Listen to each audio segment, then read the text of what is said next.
Sebagai kota metropolis, Kota Makassar juga menghadapi persoalan yang sama dengan kota-kota besar lainnya, yakni kemacetan.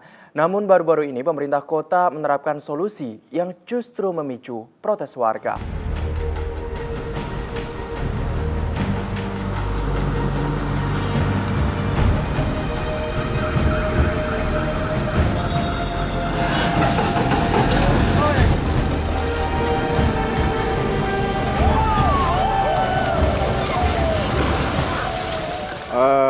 Saya membuka tulisan di blog saya itu dengan kalimat bahwa ini langkah brilian dan cerdas dari pemerintah kota untuk mengurai kemacetan. Kalau macet tinggal merubuhkan bangunan. Sebenarnya itu bernada sinis ya, karena saya melihat ini seperti ada masalah sudah menjalar kemana-mana, tapi yang dilakukan untuk memecahkan masalah ini bukan mencabut akarnya, tapi yang di permukaan. Yang paling berbahaya dalam negeri ini bukan hanya di Makassar, orang selalu berpikiran instan. Seolah-olah semua harus selalu tidak ada proses. Semua bertingkat, misalnya sampah tukar beras. Kami sudah membuat sampah tukar beras itu bagaimana masyarakat dilatih secara bertingkat. Nah ini lagi sementara proses. Ya saya akan bertanggung jawab ke 5 tahun akan datang. Bulan November ini, Makassar merayakan ulang tahunnya yang ke-407 tahun. Baru-baru ini, pemerintah kota memperkenalkan tagline Makassar sebagai Sombere dan Smart City. Sombere adalah kata setempat yang kurang lebih berarti ramah. Di bawah kepemimpinan Dani Pomanto, yang sebelumnya dikenal sebagai arsitek dan ahli tata kota, tak salah kiranya bila warga berharap kota ini akan menjelma menjadi kota yang ramah dan nyaman dihuni. Dan bukan sekedar gemar merobohkan tugu.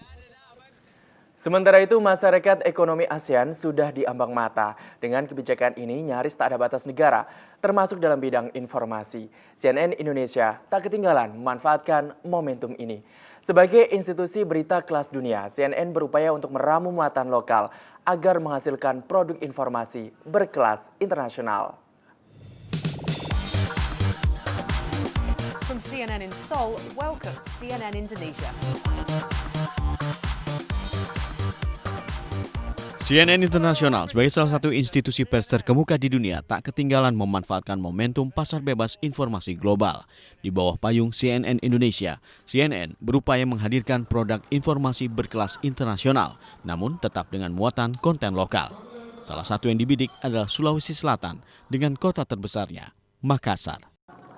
Perlu diingat dari CNN Indonesia, apabila masuk dalam wilayah layanan, dalam konteks berita itu ada 3 hal yang paling utama yang dipikirkan. Yang pertama adalah konteks informasi lokal dalam porsi yang cukup, kemudian baru keluar konteks informasi regional, kemudian baru yang ketiga konteks internasional.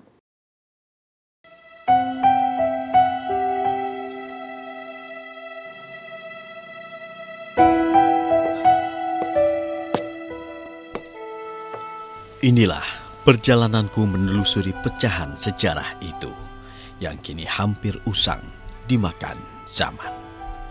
Memasuki kawasan ini, jantungku berdesir, seolah memasuki lorong yang akan membawa kita ke masa silam.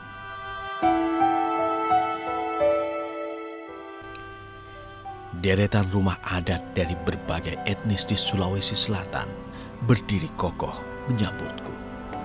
Mulai dari rumah adat Makassar, Bugis, Toraja, hingga Mandar.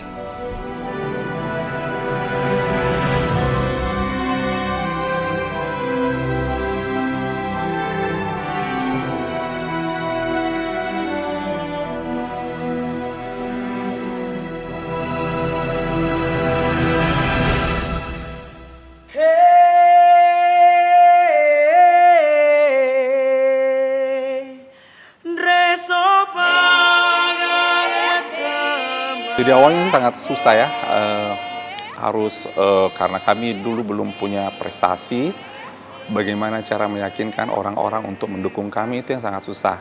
Jadi awalnya ya tentu suatu ide yang dianggap gila ya untuk sebuah unit kegiatan mahasiswa yang belum punya apa-apa, terus tiba-tiba bermimpi untuk mengikuti semacam olimpiade di luar negeri.